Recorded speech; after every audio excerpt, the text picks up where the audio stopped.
Hi and welcome to MicroStrategy. My name is Michael Hoffmann and I'm working as a senior sales engineer for MicroStrategy Germany. With the following video, I would like to show you how you can use MicroStrategy transaction services in order to implement planning processes. This is a quick video that I recorded after the implementation of a customer POC in Germany.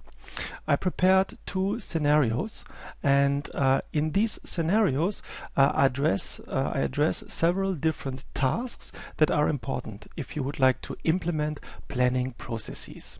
In our first example, we have several steps that we would like to combine in a simple planning process. And in the first step, we are in the Init phase. That means we select our reference data that comes, for example, from a central data warehouse. So in this case, I have a MicroStrategy project here on top of a central data warehouse, and I selected a reference period. This is the year 2014, and I select my basic business coherences that I would like to use in order to set up my planning process. And for our situation here, I selected, let's say, a product category called electronics, and here a region, so for example Northeast. So with that, I can start my planning process for this region, Northeast, in regards to the category electronics, and I would like to use the actual 2014 data that comes from the data warehouse here. So in order to go on now with the planning process, we need a kind of copy process that makes a copy of our reference data that comes from the data warehouse into a kind of planning database. So this means in our situation here, I have two different databases. The first database is for the central data warehouse with the actual data, and the second database is my planning database. And in the first step, I migrate or I duplicate or copy parts of the reference data that comes from the data warehouse into my planning database. And for this, I click here on this button, Init Planning Process, and you can see here if I change my selectors here, you can see it changed here immediately in the grid as well.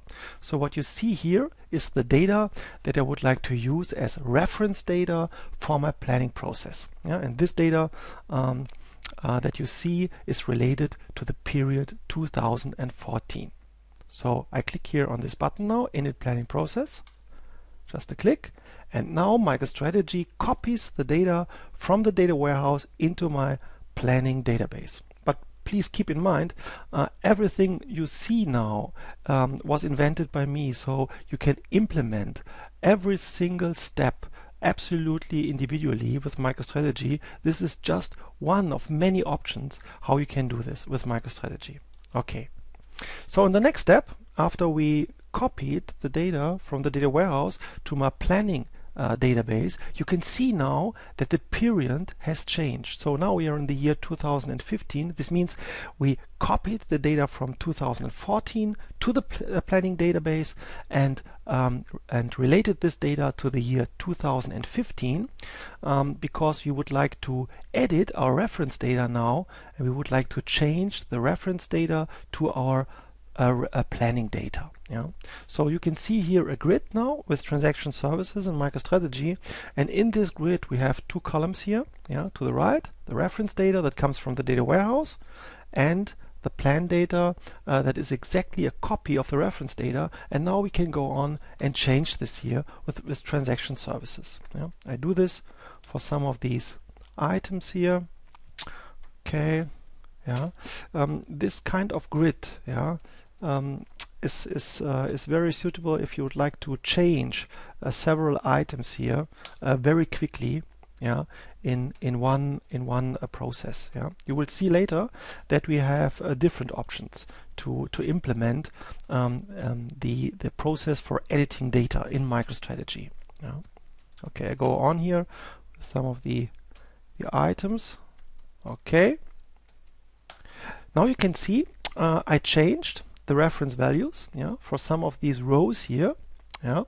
And now I can click here on this button, Save Value and Update Analysis. This means transaction services runs now in the background, gets the data, and updates the status of this data. This means the rows that we've edited so far, they are gone now because I changed the status of the row. Yeah, and you can see here the filter, the selector tells me let's look at only rows that are in the status of the init process. Yeah, but if I change this now to entered, you can see exactly the items that I changed 1 minute ago. Yeah, so this means in this example here, I'm combining the edit process, yeah, with a kind of simple analysis here now with MicroStrategy. Yeah, and you can go on here now. You can say, let's go back to the init elements. Yeah, I would like to change this, for example, to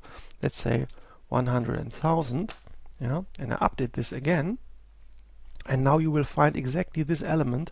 If we go here to entered status, here's this element.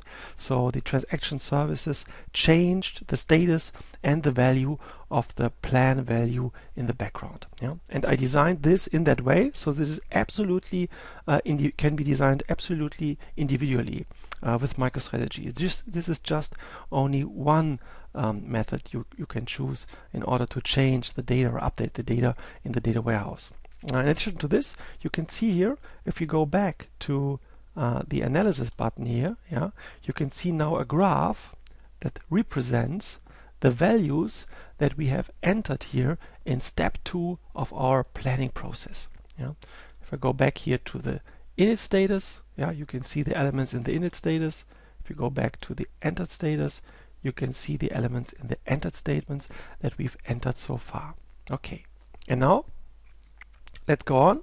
So we have some buttons here, some navigations buttons in the bottom here of our dashboard, or transaction dashboard, and we can go on, for example, and say check planning items. Yeah, so go on with the items we've already changed here in our process, or for example, we can start an ad hoc analysis as well here in this phase. Yeah, if I click here on ad hoc analysis, you can see a Visual Insight dashboard comes up and tells me something about my planning process. Yeah, we have entered 7 items so far.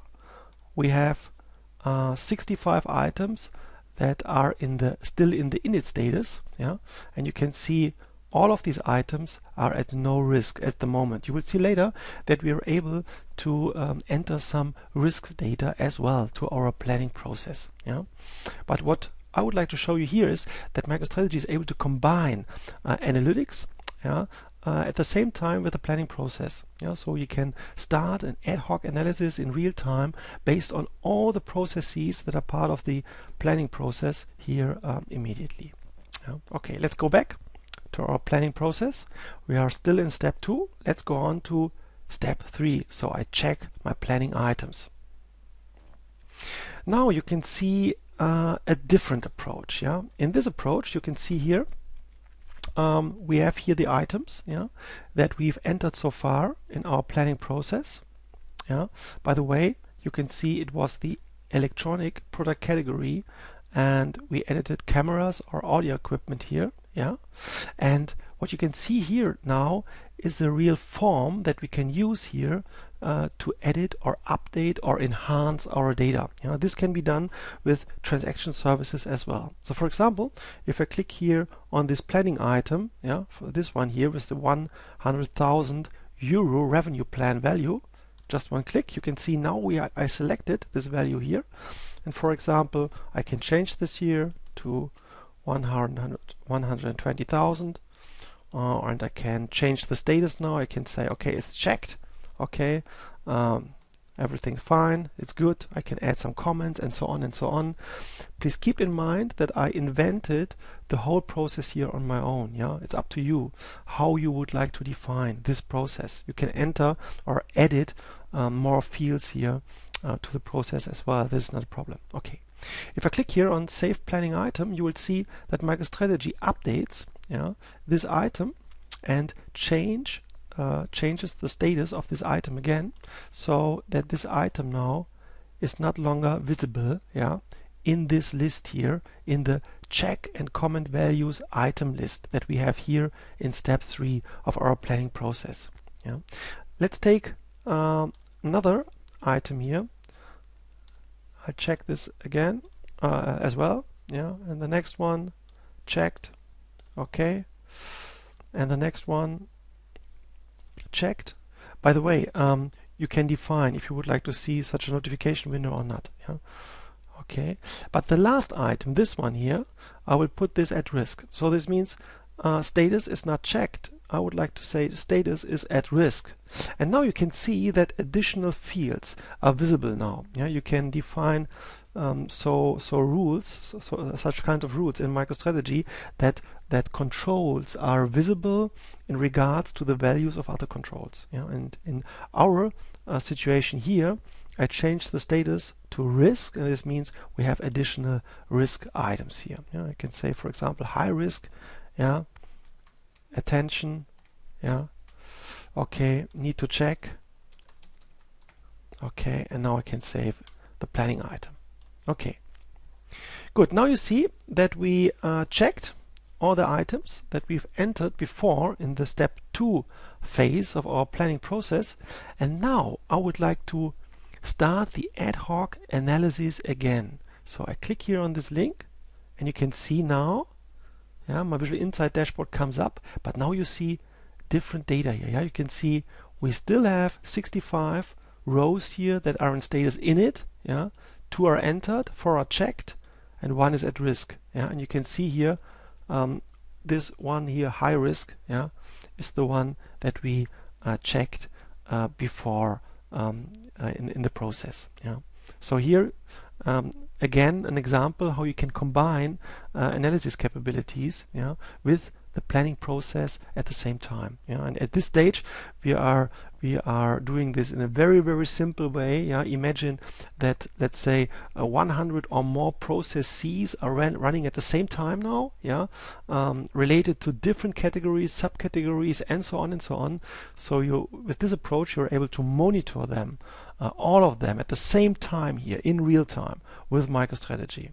Yeah. And as the planning process, I invented this ad hoc dashboard here on my own. It was just it's just my solution. You can change this just as you like in order to implement your individual ad hoc and monitoring solution with MicroStrategy. Yeah, such a dashboard here can be done in minutes based on Visual Insight in version 10. Yeah, MicroStrategy 10. Okay, let's go back to the planning process, and now we go to the next step. We approve our planning items. Yeah, and this is the last step in our very simple planning process. So you can see here we have now the items that are in status checked. Yeah, we don't see any items that are in the status risk here at the moment. Yeah, you can see here electronics, audio equipment. These are the items that are already checked. And now in my example here in step 4, I approve these items. This is the last step here in my process. It's up to you to define as many steps as you like. Yeah, and I do a multi-select here. I say, oh, I would like to approve these 3 items here with just one single click here.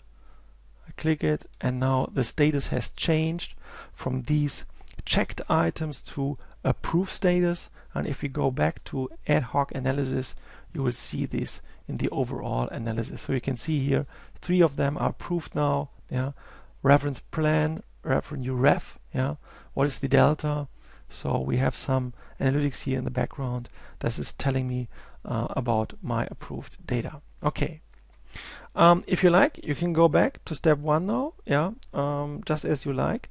And this was my first example, very simple example that showed some elements that are important if you would like to implement a planning process. Yeah, and as I mentioned before, it's up to you how you design this process. This process is based on different MicroStrategy Pixel Perfect documents, in this case 4 documents, and these documents are combined with transaction services. No coding, yeah, just drag and drop, and we have some SQL in the background for the transaction report. Okay, and now I would like to do a more advanced scenario with you. Yeah, I would like to show you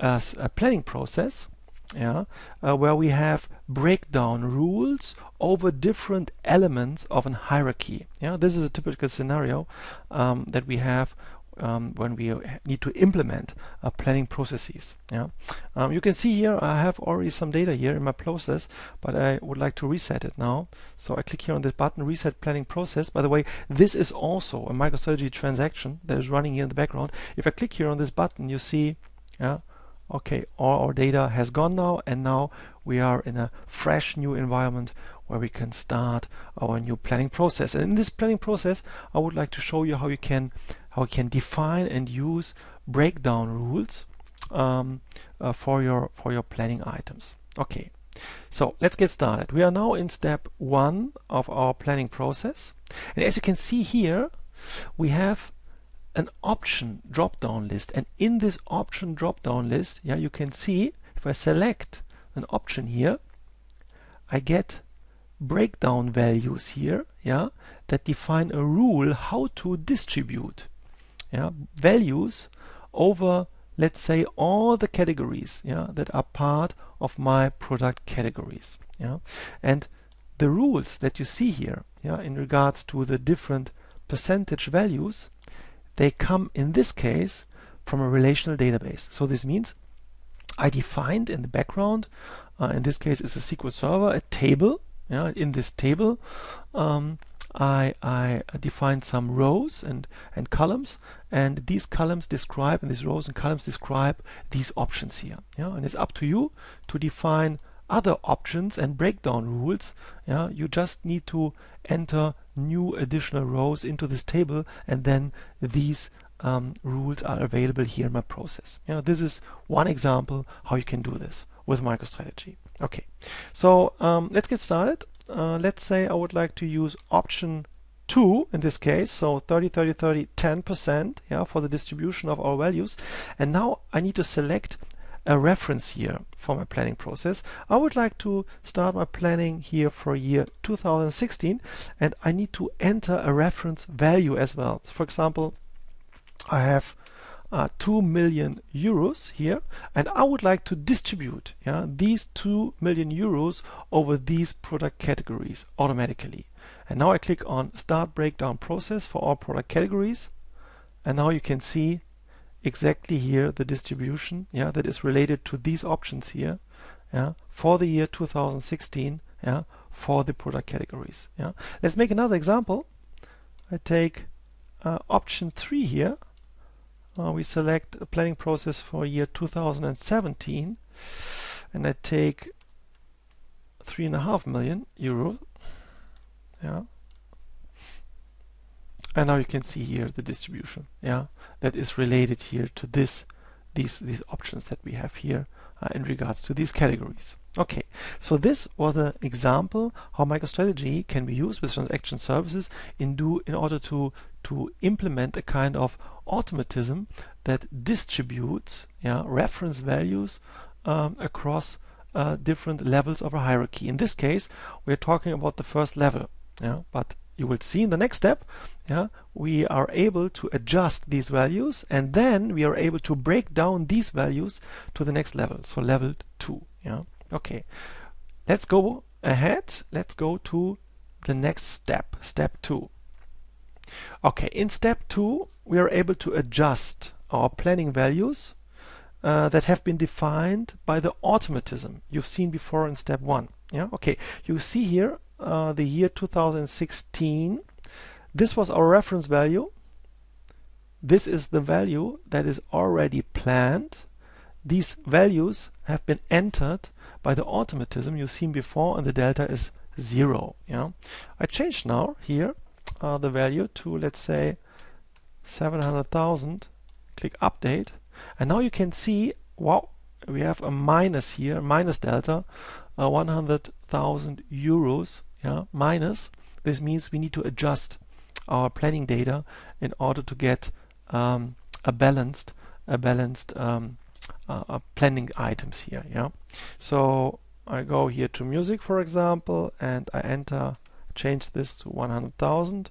I update, and now you can see, okay, it's 0 again. Okay, so what you've seen so far in the first step, we used an automatism that was able to break down a reference value in regards to a period, to the first level of our hierarchy. In the second step, we have been able to adjust these values, and we had a kind of monitor that shows us the delta here. And in the third step, we are able to break down these values from level 1 automatically down to elements of level 2. Okay, so let's go to step 3. Now you can see we are in the period 2016. It's the books category, and you see our reference value was 700,000. Okay, this was the value you've seen before. And now I say break down values for related subcategories. Click. And now you can see that MicroStrategy, transaction services, has distributed, this reference value down to the next level. But you see a delta here because we are just using integer values here. And if you would like to update this delta, this means we need to change some or more of these elements in order to get a 0 value here. So for example, if I go into this product subcategory and change this to 70, and say update, you can see now the delta is 0. Okay, if I select another product category, for example electronics, the value was 600,000. I click on breakdown values. Okay, and then you can see the breakdown by electronic subcategories. Okay, and the breakdown is equal here for every single subcategory. This is the rule that I used here in this example. Okay, by the way, you can implement very, very complex business rules based on MicroStrategy transaction services if you combine transaction services with store procedures. This means the transaction in MicroStrategy is very, very simple. You just execute a store procedure, but within the store procedure, you can use a lot of complex logic and so on in order to calculate the items, the values you need. And I would like to show you a scenario where I used a store procedure in order to do this breakdown here. The example you see here at the moment, in this example I used a transaction that runs in MicroStrategy, and within the transaction I'm using some SQL, and the SQL does the breakdown here. But in the next example, I would like to use a store procedure, and then I will show you how the store procedure works, and I will point out how flexible you are if you're using store procedures in conjunction with MicroStrategy transaction services. Okay, so therefore I go back here to my folder. You can see here I click here on this folder breakdown value for second layer subcategories, and in this folder I have an additional document. It looks the same, but it uses a store procedure here in the background for the transaction, and in this case the SQL is not part of the transaction within the MicroStrategy transaction report. In this case the SQL is part of a store procedure that is executed within the MicroStrategy transaction report. Okay, I start this document. You can see here I'm selecting, for example, music now. Music has not been planned so far, or movies. And now I say breakdown values, and now you can see the same breakdown procedure here, the same values in this case, but believe me, the approach is absolutely different, and I would like to show you this now here in MicroStrategy Developer. So in the next step we will look at the transaction that has been used here in MicroStrategy. Okay, good. Value breakdown for second layer. Okay, insert breakdown values for subcategories. This is the standard transaction I used without the store procedure. And here you can see the SQL. So the SQL here is part of my transaction. It's running within MicroStrategy here. yeah, I'm not using a store procedure in this case. Yeah. The next example, you can see I'm doing nothing more than just executing, yeah, a store procedure with some parameters. Yeah. And now we will step into the store procedure, and then I will explain to you a very, very comfortable and very powerful approach. It's the combination of store procedures with cursor technologies, SQL cursor technologies. Yeah, this is very, very powerful, and I would like to explain this to you in the next example. So this transaction report runs a store procedure, and now we look into my SQL server. Here is the procedure. I click on modify, and now you can see here, this is my procedure. Yeah, these are the parameters that are part of my procedure. Yeah, and what I'm using here in my procedure is a cursor. Yeah, and with this cursor, this is very, very powerful. You're able to iterate, yeah, through all the items of your specific view, yeah, that you define here in SQL, and you can even cascade these cursors with each other. And with this, you are extremely flexible to define very, very complex calculation rules based on SQL here. And you can make it very, very easy for MicroStrategy to use these store procedures, because it's just an execution of this store procedure in MicroStrategy. Yeah, you can keep it very, very simple in MicroStrategy, and if you update the store procedure here in your database server, then all the transactions are using this update immediately. Yeah, and I would recommend to do it this way if you would like to combine very complex transaction with MicroStrategy transaction services. Okay, this was all that I wanted to show you so far, and I hope you saw that MicroStrategy transaction services is very, very powerful if you would like to implement planning processes. And with the example that I've showed you so far, I just wanted to show you some very simple tasks that you can implement with MicroStrategy. But please keep in mind, it's up to you how many of these tasks you define and how you network all these different tasks to each other. And with this, you're able to implement very, very complex transaction processes. Thank you very much for your attention, and if you have any questions, please feel free to contact me. I wish you all the best. Bye.